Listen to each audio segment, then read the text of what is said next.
पुराना नियम और व्यवस्था, the old testament and the law. क्या पुराना नियम हमारे लिए लागू है? इसका भाग 3 आज हम देखेंगे। Is the old testament applicable for us, part 3। पहले भाग में दूसरा तिमुथियुस 3:16 से हमने देखा कि संपूर्ण पवित्र शास्त्र यानी कि पुराना नियम परमेश्वर की प्रेरणा से रचा गया है और उपदेश और समझाने और सुधारने और धार्मिकता की शिक्षा के लिए लाभदायक है। इस वचन में हम देखते हैं कि पवित्र शास्त्र, मैंने ब्रैकेट में लिखा है पुराना नियम, क्योंकि जब पौलुस ये वचन लिख रहा था तो उसके मन में पवित्र शास्त्र यानी पुराना नियम ये वो समझता था, क्योंकि नया नियम अब तक लिखकर पूरा नहीं हुआ था। इस वचन के अनुसार हम दो चीज़ देखते हैं कि एक तो संपूर्ण पुराना नियम ये परमेश्वर की प्रेरणा से रचा गया है, और दूसरी चीज़ वो उपदेश और समझाने और सुधारने और धार्मिकता की शिक्षा के लिए लाभदायक है। तो अगर ये परमेश्वर की प्रेरणा से रचा गया है और इन सब चीज़ों के लिए लाभदायक है, तो वो हमारे लिए आज भी लागू है। दूसरे भाग में हम देखते हैं कि एक व्यवस्था के जानने वाले ने यीशु से सवाल पूछा कि सबसे बड़ी आज्ञा क्या है। तब यीशु ने ये कहा कि अपने परमेश्वर से प्यार करो और अपने पड़ोसी से प्यार करो। ये मत्ती 22 और 37 से 39 में लिखा है। यीशु के अनुसार इन्हीं दो आज्ञाओं के ऊपर संपूर्ण पुराना नियम आधारित है, क्योंकि उसने कहा कि मूसा की व्यवस्था और नबियों के पुस्तक इन्हीं दो आज्ञाओं पर अवलंबित है। और हमने देखा पिछले समय कि हिब्रू ओल्ड टेस्टमेंट में 3 भाग है, मूसा की पुस्तकें, नबियों की पुस्तकें, और जो तीसरा भाग है उसे ग्रंथ कहते हैं। तीसरे भाग के पुस्तक भजन संहिता ये पुस्तक से शुरू होते हैं, और इसलिए ये तीसरे भाग को भजन संहिता ऐसा कहते हैं। और हमने देखा कि यीशु ने ये तीनों भागों में से शिक्षा दी, अपने चेलों को वो ये तीनों भागों में से वो सिखाता रहा। और हमने ये भी देखा कि मूसा की पुस्तकें, नबियों की पुस्तकें और भजन संहिता ये सारे मिलकर पुराने नियम का प्रतिनिधित्व करते हैं। इस वीडियो में हम पुराने नियम की व्यवस्था यानी लॉ के बारे में क्या करना है ये हम देखेंगे। लोगों के मन में बहुत सारी शंकाएं हैं, कन्फ्यूजन है इस लॉ के बारे में। क्या ये व्यवस्था या नियम शास्त्र हमारे लिए लागू है आज भी? क्या ये सब पुराने करार के नियम हमारे लिए कुछ मायने रखते हैं? क्या पौलुस व्यवस्था से नफरत करता था? क्योंकि ये जो कन्फ्यूजन है ये प्रेरित पौलुस के व्यवस्था के संबंध में कुछ विधानों के कारण हुआ है। कुछ लोग ये समझते हैं कि प्रेरित पौलुस व्यवस्था के बिल्कुल खिलाफ था, वो व्यवस्था की नफरत करता था। ये जो विधान हैं उसका कुछ उदाहरण मैं तुम्हें देता हूँ। जैसे गलती 5 और 4 में लिखा है, तुम जो व्यवस्था के द्वारा धर्मी ठहरना चाहते हो, मसीह से अलग और अनुग्रह से गिर गए हो। पौलुस यहाँ कहता है कि जो व्यवस्था के द्वारा धर्मी ठहरना चाहते हैं वो मसीह से अलग हुआ है और अनुग्रह से गिर गया है। दूसरा वचन हम देखते हैं गलतियों की पत्री 3 अध्याय और 10 वचन। इसलिए जितने लोग व्यवस्था के कामों पर भरोसा रखते हैं वे सब शाप के अधीन हैं, क्योंकि लिखा है जो कोई व्यवस्था की पुस्तक में लिखी हुई सब बातों के करने में स्थिर नहीं रहता वह शापित है। तीसरा वचन हम देखेंगे रोमियो की पत्री 6 अध्याय और 14 वचन। तब तुम पर पाप की प्रभुता न होगी, क्योंकि तुम व्यवस्था यानी लॉ के अधीन नहीं वरन अनुग्रह ग्रेस के अधीन हो। फिर हम गलती और 2 और 16 में देखेंगे, तो भी यह जानकर कि मनुष्य व्यवस्था के कामों से नहीं पर केवल यीशु मसीह पर विश्वास करने के द्वारा धर्मी ठहरता है। हम सब ये वचन जानते हैं, और इन विधानों के वजह से हमें लगता है कि पौलुस व्यवस्था से नफरत करता था, वो उसके बिल्कुल खिलाफ था। लेकिन सच्चाई क्या है हम जानने की कोशिश करेंगे। सच में पौलुस व्यवस्था से नफरत करता था? लोगों की पौलुस के बारे में ये गलत फहमी है। पौलुस व्यवस्था के खिलाफ नहीं था, लेकिन जो लोग व्यवस्था के द्वारा धर्मी ठहरना चाहते थे उनके खिलाफ था। पौलुस व्यवस्था के खिलाफ नहीं था, वो जो लोग व्यवस्था को यूज़ करके परमेश्वर के सामने धर्मी ठहरना चाहते थे उनके खिलाफ वो था। Paul was not against the law, but he was against the misuse of the law by the Jews to earn righteousness before God. मैं फिर एक बार कहता हूँ कि पौलुस व्यवस्था के खिलाफ नहीं था, लेकिन व्यवस्था का यहूदी लोग जो गलत उपयोग कर रहे थे, व्यवस्था का उपयोग परमेश्वर के सामने धर्मी ठहरने के लिए वो कर रहे थे। उनको लग रहा था कि अगर हम व्यवस्था का पालन करेंगे तो परमेश्वर के सामने हम धर्मी ठहरेंगे। इस बात के खिलाफ वो था। पौलुस अपने यहूदी भाइयों से बार बार कह रहा है कि आप व्यवस्था के काम करने के द्वारा और उसको पालने के द्वारा परमेश्वर के सामने धर्मी नहीं ठहर सकते। आप परमेश्वर के सामने विश्वास के द्वारा ही धर्मी ठहर सकते हैं। जैसे कि इस वचन में साफ लिखा है कि तुम जो व्यवस्था के द्वारा धर्मी ठहरना चाहते हो, मसीह से अलग और अनुग्रह से गिर गए हो। जो व्यवस्था के द्वारा धर्मी ठहरना चाहते हैं वो लोग मसीह से अलग है और अनुग्रह से गिर गए हैं। हम प्रभु यीशु मसीह पर विश्वास के द्वारा ही धर्मी ठहर सकते हैं। गलती 3:10 में भी, इसलिए जितने लोग व्यवस्था के कामों पर भरोसा रखते हैं वे सब शाप के अधीन हैं। यहाँ भी हम देखते हैं कि जितने लोग व्यवस्था के कामों पर भरोसा रखते हैं वे शाप के अधीन हैं। हम सभी विश्वास करते हैं कि हम यीशु मसीह पर विश्वास के द्वारा धर्मी ठहरते हैं, न कि व्यवस्था के नियम पालने के द्वारा। और जैसे गलती 2:16 में लिखा है, तो भी यह जानकर कि मनुष्य व्यवस्था के कामों से नहीं पर केवल यीशु मसीह पर विश्वास करने के द्वारा धर्मी ठहरता है। हमने अब भी मसीह यीशु पर विश्वास किया है कि हम व्यवस्था के कामों से नहीं पर मसीह पर विश्वास करने से धर्मी ठहरे, इसलिए कि व्यवस्था के कामों से कोई प्राणी धर्मी न ठहरेगा।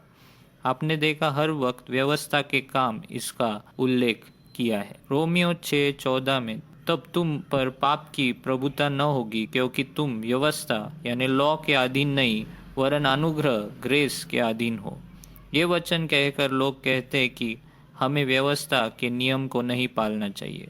लोगों ने पौलुस के बातों का ये अर्थ निकाला है कि अगर हम व्यवस्था के कामों से धर्मी नहीं ठहरते और अगर हम व्यवस्था के अधीन नहीं हैं तो व्यवस्था हमारे कुछ काम की ही नहीं है। अब हम देखेंगे कि पौलुस व्यवस्था के बारे में क्या सोचता है। तो हम क्या कहें, क्या व्यवस्था पाप है? कदापि नहीं, वरन बिना व्यवस्था के मैं पाप को नहीं पहचानता। व्यवस्था यदि न कहती कि लालच मत कर तो मैं लालच को न जानता। रोमियो 7:7। इसके अनुसार हम देखते हैं कि पौल कहता है कि बिना व्यवस्था के मैं पाप को नहीं पहचान सकता था। अब इस वचन में हमें पता चलता है कि व्यवस्था का भी एक उद्देश्य था। व्यवस्था हमें अपना पाप दिखाती है। व्यवस्था सिर्फ पाप का निदान यानी डायग्नोसिस करती है, उसका इलाज नहीं करती। जैसे हम देखते हैं एक्सरे सिर्फ हमें दिखाता है कि हमें क्या बीमारी है, लेकिन उसका इलाज एक्सरे नहीं कर सकता। वैसे ही हम देखते हैं कि व्यवस्था एक एक्सरे की तरह है। जब हम व्यवस्था पढ़ते हैं, वो नियम पढ़ते हैं, तो हमें अपना पाप दिखाई देता है। पौलुस यहाँ साफ कहता है कि व्यवस्था पाप नहीं है, इसलिए व्यवस्था पवित्र है और आज्ञा भी ठीक और अच्छी है। रोमियो 7:12 और 16 वचन। वहाँ पे पौलुस कहता है कि व्यवस्था पवित्र है और वो अच्छी भी है। पौलुस हमें यहाँ पे समझाता है कि जो चीज़ हमें पाप की पहचान करके देती है वो बुरी कैसे हो सकती है। अब हम देखेंगे कि व्यवस्था कहाँ से आई। क्या व्यवस्था मनुष्य के विचार थे? हम सब जानते हैं परमेश्वर ने ये प्रकट किया है। व्यवस्था को परमेश्वर ने प्रकट करके मूसा को बताया। और अगर ये परमेश्वर के विचार है तो हम इसमें दोष कैसे लगा सकते? भजन संहिता 19:7 में दाऊद कहता है कि परमेश्वर के नियम परिपूर्ण है। यहोवा की व्यवस्था खरी है, वह प्राण को बहाल कर देती है। यहोवा के नियम विश्वास योग्य है। अगर परमेश्वर की व्यवस्था ये खरी है, the law of the Lord is perfect, तो हम इसको दोष कैसे लगा सकते हैं? पौलुस व्यवस्था के विरोध में नहीं था, लेकिन वो व्यवस्था के द्वारा परमेश्वर के सामने धर्मी ठहराने के विरोध में था। पौलुस इसके विरोध में था कि व्यवस्था का दुरुपयोग कैसे कर रहे हैं लोग। वो व्यवस्था को दोष नहीं दे रहा है, लेकिन लोगों को दोष दे रहा है जो व्यवस्था को यूज करके उसका दुरुपयोग कर रहे हैं परमेश्वर के सामने धर्मी ठहरने के लिए। The whole debate in Romans is about you cannot be justified by the works of the law, but only through faith in the Lord Jesus Christ. The Jews were trying to earn their righteousness before God by doing the works of the law, but Paul was saying that it was impossible to achieve that. अब हम देखेंगे कि पौलुस खुद व्यवस्था का पालन करता है। प्रेरितों के काम में हम देखते हैं कि वो व्यवस्था का पालन कर रहा है। अगर पौल व्यवस्था के इतना खिलाफ था, तो वो खुद व्यवस्था का पालन क्यों कर रहा है? पौलुस यहाँ पर व्यवस्था का पालन अपना उद्धार पाने के लिए या प्रभु के सामने धर्मी ठहरने के लिए नहीं कर रहा है। हम देखते हैं प्रेरितों के काम में 18 में और 21 और 24 वचन में गिनती 6 के अनुसार वो व्यवस्था के नियम का पालन कर रहा था। उसने मन्नत मांगी थी और वो पूरी होने पर वो सर मुंडवाता है। जो नज़ीर के जो नियम है वो गिनती 6 में लिखे गए हैं और उसका पालन वो कर रहा है। हम देखते हैं कि प्रेरितों के काम में पौलुस हनन्याह का जो इंट्रोडक्शन है वो ऐसा करता है, वो व्यवस्था के अनुसार एक भक्त मनुष्य था। अगर पौलुस व्यवस्था के इतना खिलाफ था, तो वो हनन्याह का परिचय ऐसा क्यों देता है कि वो व्यवस्था के अनुसार एक भक्त मनुष्य है। अब हम देखेंगे ये वचन जो बहुत ही इम्पोर्टेंट है, रोमियो 3:31। इसमें लिखा है कि तो क्या हम व्यवस्था को विश्वास के द्वारा व्यर्थ ठहराते हैं? अगर हम विश्वास के द्वारा अपना उद्धार पाते, तो क्या हम व्यवस्था को व्यर्थ ठहराना चाहिए? पौलुस कहता है कदापि नहीं, लेकिन हम व्यवस्था को स्थिर करते। जब हम विश्वास के द्वारा अपना उद्धार पाते हैं, तो हम व्यवस्था को स्थिर करते। इंग्लिश में लिखा है कि do we then nullify the law by this faith? Not at all, rather we uphold the law. और इस रीति से हम देखते हैं कि लोगों की पौलुस के बारे में उसको समझने में बहुत बड़ी गलतफहमी है कि वो व्यवस्था से नफरत करता था। अब कुछ लोग कहेंगे कि पौलुस यहूदी था, इसलिए वो व्यवस्था का पालन करता था, और कुछ लोग कहेंगे कि वो यहूदियों में आसानी से प्रचार कर सके, इसलिए वो व्यवस्था का पालन कर रहा था। जैसे पौलुस कहता है कि मैं यहूदियों के लिए यहूदी बना और अन्य जातियों के लिए अन्य जाति बना, इसलिए वो व्यवस्था का पालन करता था ताकि वो यहूदियों में आसानी से प्रचार कर सके। लेकिन हम तो अन्य जाति है, हम तो जेंटाइल्स है, तो हमें वो पालने की ज़रूरत नहीं, ऐसे कुछ लोग सोचते हैं। यहाँ पर हम देखते हैं कि पौलुस अन्य जातियों के लिए भी व्यवस्था के नियमों का इस्तेमाल कर रहा है।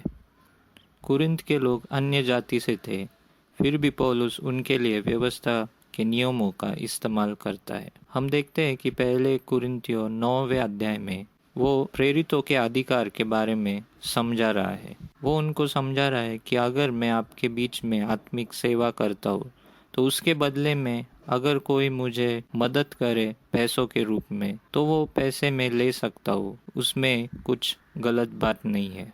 और वो कहता है कि ये मेरा हक है, क्योंकि मैं आपके बीच में सेवा कर रहा हूँ, मैं मजदूरी कर रहा हूँ, तो परमेश्वर वो मजदूरी की कीमत मुझे वो दे रहा है। हालांकि पौलुस उनसे कोई भी पैसा नहीं लेता है, लेकिन फिर भी वो उनको समझा रहा है कि अगर मैं आपके बीच में आत्मिक सेवा करता हूँ, तो शारीरिक रूप से मैं कटनी कर सकता हूँ। इनडायरेक्टली वो कह रहा है कि मैं आपसे पैसे ले सकता हूँ, ये मेरा हक है। और ये समझाने के लिए और इसका प्रमाण देने के लिए वो व्यवस्था का सहारा लेता है। और वो कहता है पहले कुरिन्थियों 9:9 में कि क्या व्यवस्था ये नहीं कहती कि दावते समय चलते हुए बैल का मुंह मत बांधो। इस नियम का क्या अर्थ है? तो ये समझने के लिए, ये नियम समझने के लिए कि दावते समय चलते हुए बैल का मुंह न बांधो, ये पुराने करार का नियम है। और ये समझने के लिए हम इस चित्र को देखेंगे। और इस चित्र में आप देख सकते हैं कि फसल काटने के बाद बैलों को इस फसल पर चलाते हैं ताकि फसल से अनाज के दाने अलग हो जाए। अब बैल ये काम करते वक्त नीचे पड़े हुए अनाज के दाने खाते हैं।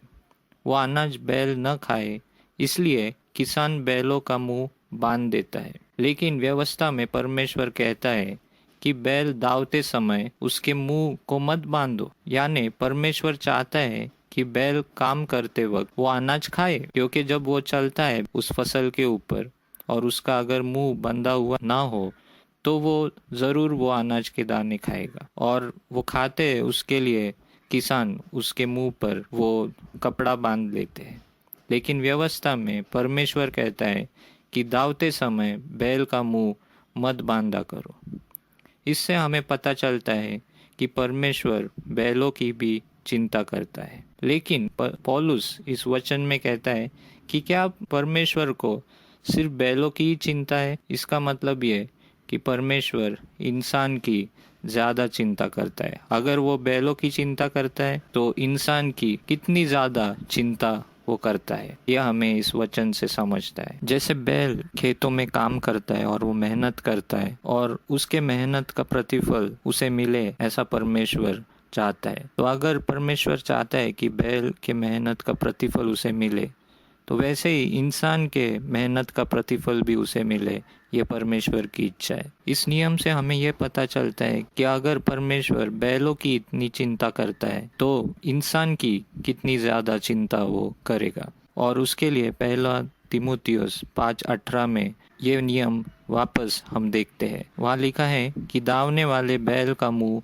मत बांधना, क्योंकि मजदूर अपने मजदूरी का हकदार है। यही प्रिंसिपल या तत्व हम यहाँ पर देखते हैं। हमने देखा कि पुराने नियम के व्यवस्था के नियम आज भी उपयोग में आते हैं। यहाँ पर भी कॉन्टेक्स्ट वही है, संदर्भ वही है। परमेश्वर चाहता है कि जो लोग परमेश्वर के लिए काम कर उनको अपना हक मिलना चाहिए, उनका मजदूरी का फल उन्हें मिलना चाहिए और वो उनका हक है। हम ऐसा नहीं कह सकते कि ये बैलों के बारे में नियम मेरे किस काम का, न मेरे पास खेती है न बैल है, तो ये नियम मेरे लिए लागू नहीं होता। लेकिन हमें ये जानना है कि हर एक पुराने नियम के पीछे एक सिद्धांत या प्रिंसिपल होता था और वो प्रिंसिपल हमें ढूंढना है और उस सिद्धांत का लागूकरण हमें करना है। जैसे ये नियम में जो बैलों के बारे में था, वो सिर्फ बैलों के बारे में नहीं कहता है या बैलों के बारे में हमें जानकारी नहीं देता है,